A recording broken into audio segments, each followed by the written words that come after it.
तो कहानी की शुरुआत रम्या नाम की एक लड़की से होता है जो अभी 15 साल की हुई है। वो मीठे मीठे सपने देख रही होती है जिसमें वह खुद को इमेजिन करती है कि वह एक शांत सी जिंदगी जी रही है जहाँ पर उसका बॉयफ्रेंड उसके करीब रहे। इसके अलावा उसे बाकी किसी भी चीज़ों से कोई भी मतलब नहीं है, बस ऐसा इंसान उसको चाहिए जो उसको खुश रखे, उसको सेटिस्फाई कर सके। रम्या कहती है कि मुझे दूसरों का पता नहीं है, लेकिन जिस एज में है उसे ऐसे सपने आने मामूली सी बात है। को ऐसा फील होता है ये सिर्फ मुझे ही महसूस हो रहा है या फिर बाकी लोगों को भी होता है। जिसको ऐसे सपने आते हैं, अगर सिर्फ मैं ही ऐसी हूँ तो मेरे साथ आखिर प्रॉब्लम क्या है, मुझे ऐसे सपने आते क्यों हैं। लेकिन यह सपने मुझे एक अलग ही फीलिंग देते हैं, बहुत मज़ा आता है, मुझे एक थ्रिल महसूस सा होता है। यह कहने के बाद रम्या अपने स्कूल जाती है। अब रम्या की मॉम भी उसी स्कूल में काम करती हैं जहाँ पर वो स्कूल जाती है। अब उसकी क्लास में यानी कि रम्या के क्लास में चेतन नाम का एक लड़का पढ़ने आता है। वह एक लड़की को प्रपोज करने की कोशिश करता है लेकिन वो रिजेक्ट कर देती है, जिसके बाद चेतन को बहुत बुरा लगता है और वह एकदम से टूट जाता है। रम्या चेतन से मिलती है, उससे दोस्ती करती है और उसको समझाने की कोशिश करती है कि सब ठीक हो जाएगा। अब धीरे धीरे उन दोनों में काफ़ी ज़्यादा दोस्ती होने लगी थी। एक दिन वो क्लास बंद करके वो सारी चीज़ें कर लेते हैं जो कि उन दोनों को नहीं करना चाहिए था उस चीज़ में। अब रम्या ने तो ये गलती कर दी थी पर उसको ये बात किसी को बताना सोचना भी नहीं चाहिए था, लेकिन उसने अपने सारे दोस्तों को ये बता दिया और उसके सारे दोस्तों ने क्लासमेट से पूरे स्कूल में सबको पता चल गया, जो कि नहीं करना चाहिए था। रम्या की इस हरकत के बाद उसके क्लास के सारे लोग, यहाँ तक कि स्कूल के सारे लोग यानी कि लड़के, रम्या को प्रस्टिट्यूट करना शुरू कर देते हैं। लेकिन रम्या को तो इससे कोई फर्क ही नहीं पड़ता था। उसको ऐसा लड़का चाहिए था जो उसके साथ रहे, बस यही उसका सपना था। अगले सीन में नानल नाम का एक न्यू स्टूडेंट आता है जो कि दूसरे स्कूल से आया हुआ था। रम्या पहली बार में उसको देखकर दीवाना हो जाती है। अब वो न्यू स्टूडेंट सभी लोगों को देख करके काफ़ी ज़्यादा घबराया हुआ था और उसको पसीना आने लगता है। अब रम्या उसको देखती है तो उसको पसीने में देख करके उसको तो अलग ही फीलिंग आ जाती है। वह स्कूल में फ़ोन लेकर आया हुआ था, तभी रम्या की माँ उसका फ़ोन छीन कर अपने बैग में रख लेती है ताकि जब तक नालन अपने पेरेंट्स को नहीं बुलाता तब तक वह उसका फ़ोन वापस नहीं करेंगी। लेकिन रम्या चुपके से अपनी माँ के बैग से फ़ोन निकाल लेती है और उसे नालन के बैग में डालकर अपना सोशल मीडिया अकाउंट का नाम लिख करके उसके बैग में रख देती है। जब नालन अपना फ़ोन वापस बैग में देखता है तो वो तो बहुत ही ज़्यादा खुश होता है। उसे पता चल जाता है कि यह फ़ोन रम्या ने उसे वापस कर दिया है, इसलिए फिर क्या था, वह घर आकर उससे चैटिंग शुरू कर देता है।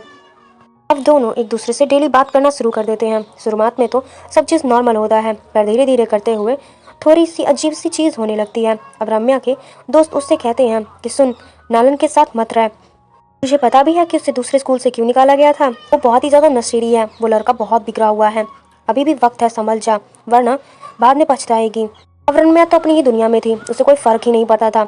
वह सभी की बातों को इग्नोर करते हुए नालन की और करीब आ रही थी। अब एक दिन स्कूल में पिकनिक का प्लान बनता है। एक दिन स्कूल पिकनिक पे जा रहा था जहाँ पर सारे बच्चों को कैंपिंग के लिए ले जाया जा रहा था। सभी स्टूडेंट खूब मौज मस्ती कर रहे होते हैं, लेकिन रम्या और नालन का अलग ही प्लान था।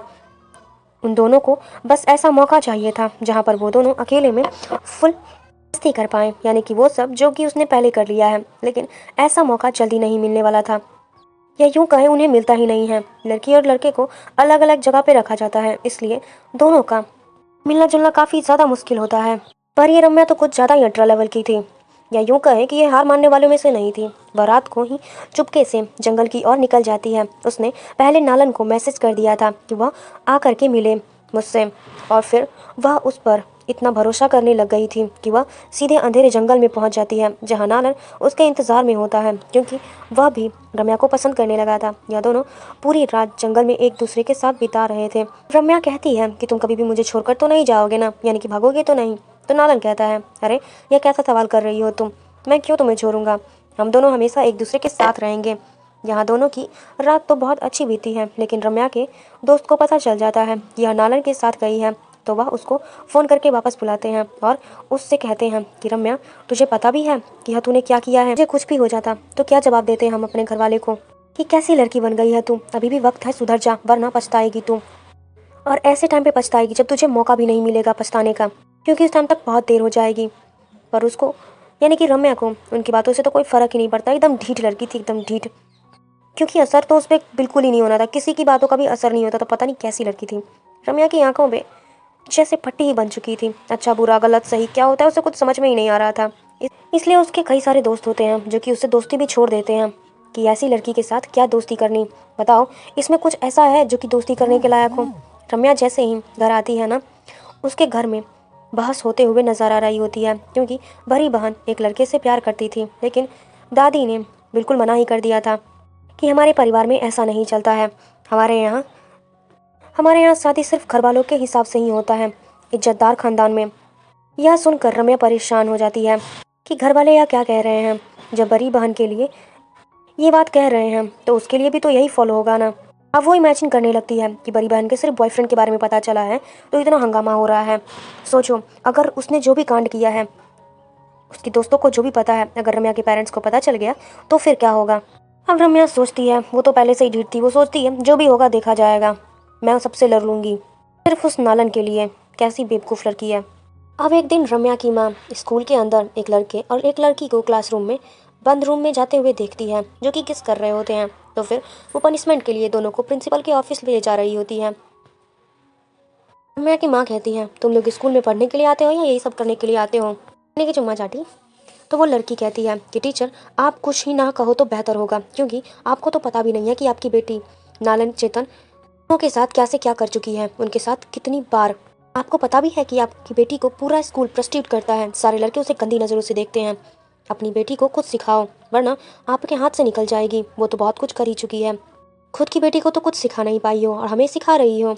हमने तो सिर्फ किस किया है, पर आपकी बेटी ने तो सब कुछ कर लिया है, वो भी एक के जिसमें सारे गंदे गंदे मैसेजेस होते हैं। यह पढ़ कर तो मानो रम्या की माँ के ऊपर पहाड़ ही गिर पड़ता है। एकदम से वो टूट जाती है बेचारी, बेइज्जती हो गई।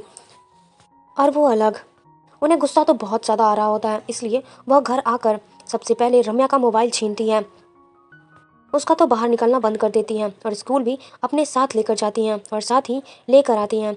सारा का सारा दिन वह उस पर नज़र रखना शुरू कर देती हैं ताकि रम्या उस नालन से ना मिल सके। तो रम्या उल्टा अपनी माँ से कहती है कि माँ, मेरी ज़िंदगी है, मैं अपने हिसाब से जीऊँगी।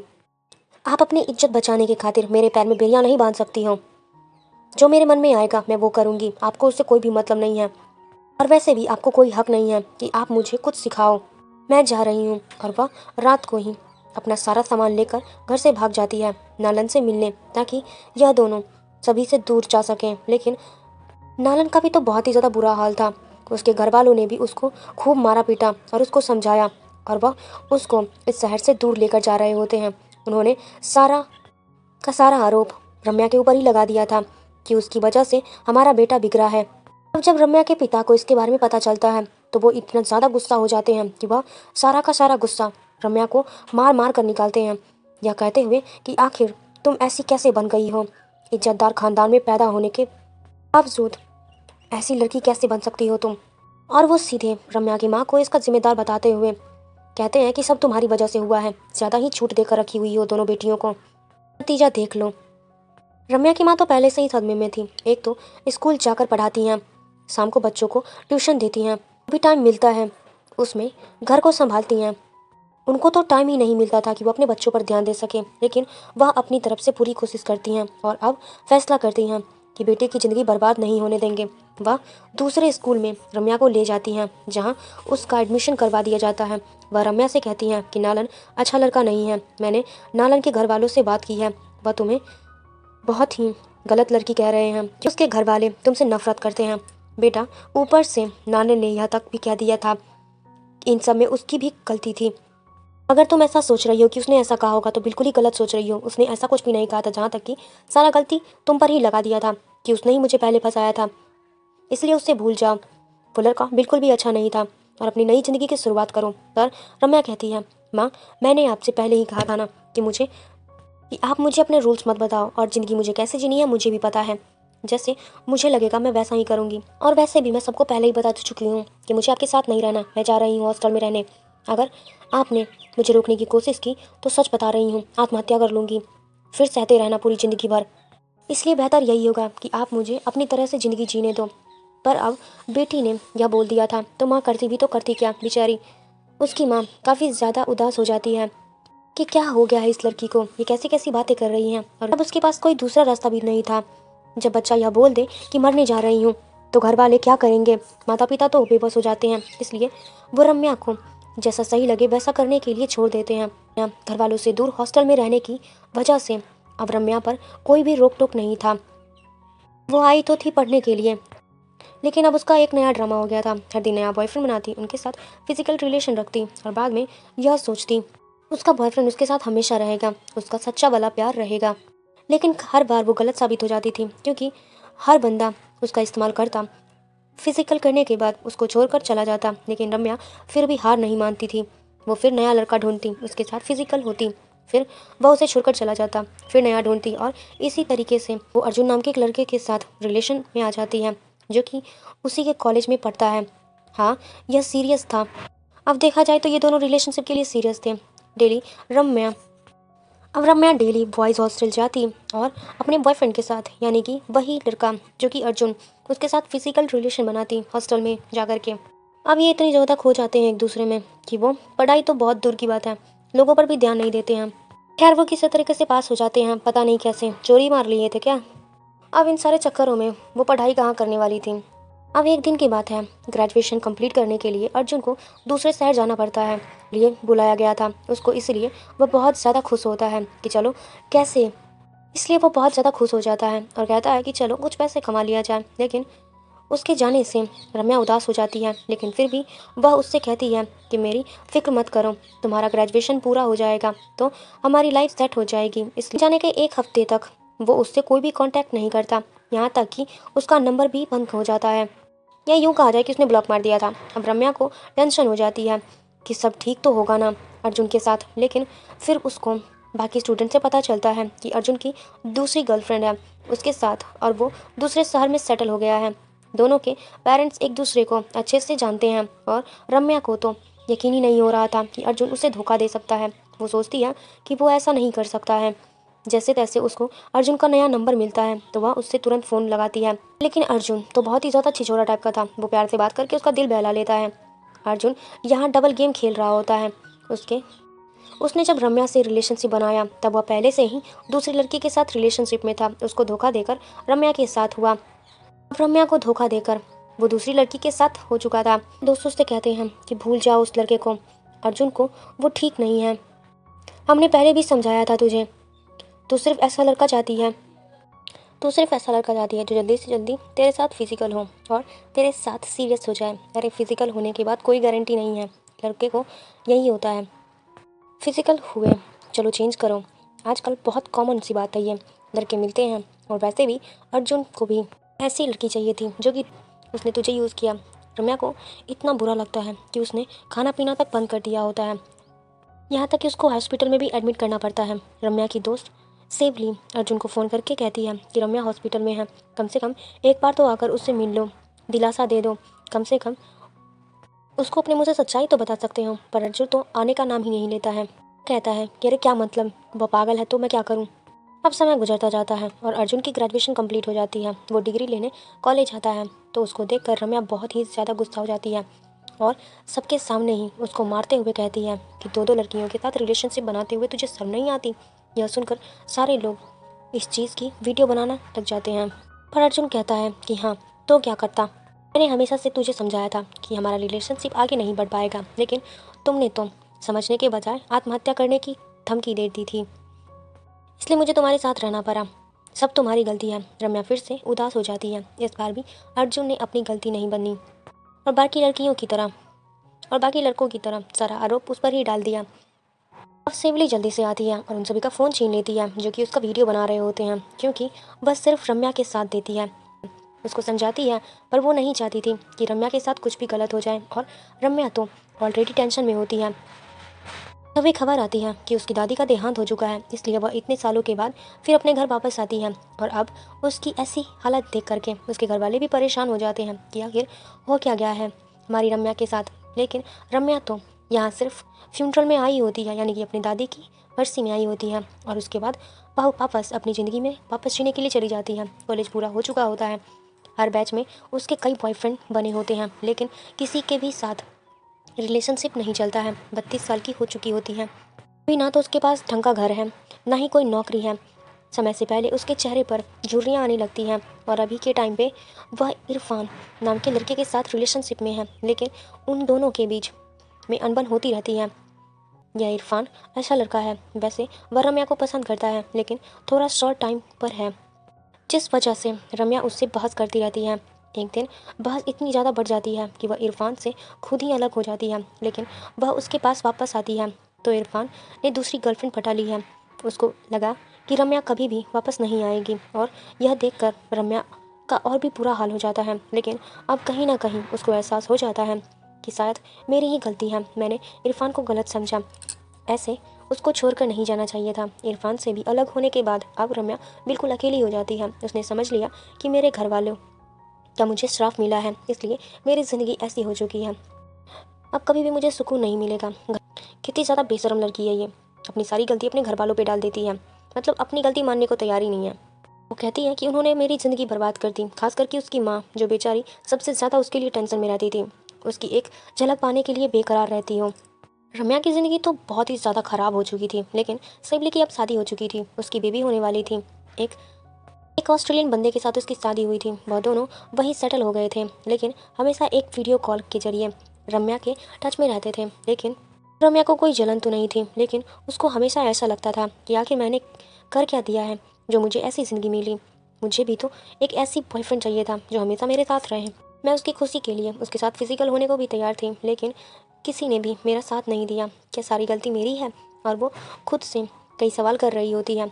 उसके बाद तो रम्या बिल्कुल ही अकेली हो जाती है, उसको कोई सहारा नहीं मिलता। पर अभी भी वक्त नहीं गया था। रम्या अगर अभी भी बदल जाए तो सब कुछ ठीक हो सकता है। ऐसे ही एक दिन रम्या की मुलाकात नालन से हो जाती है, जो अपनी बेटी के साथ होता है। बेटी को 5 साल हो गए, बताओ, अब अपनी लाइफ में सेटल है वो। अब यह देखने के बाद रम्या को अच्छा तो लगता है नालन के लिए, और बुरा भी लगता है कि खुद के लिए। वो सोचती है कहाँ सब लोग नालन को नशेड़ी कह रहे थे, पर आज देखो उसकी ज़िंदगी एकदम सेट है।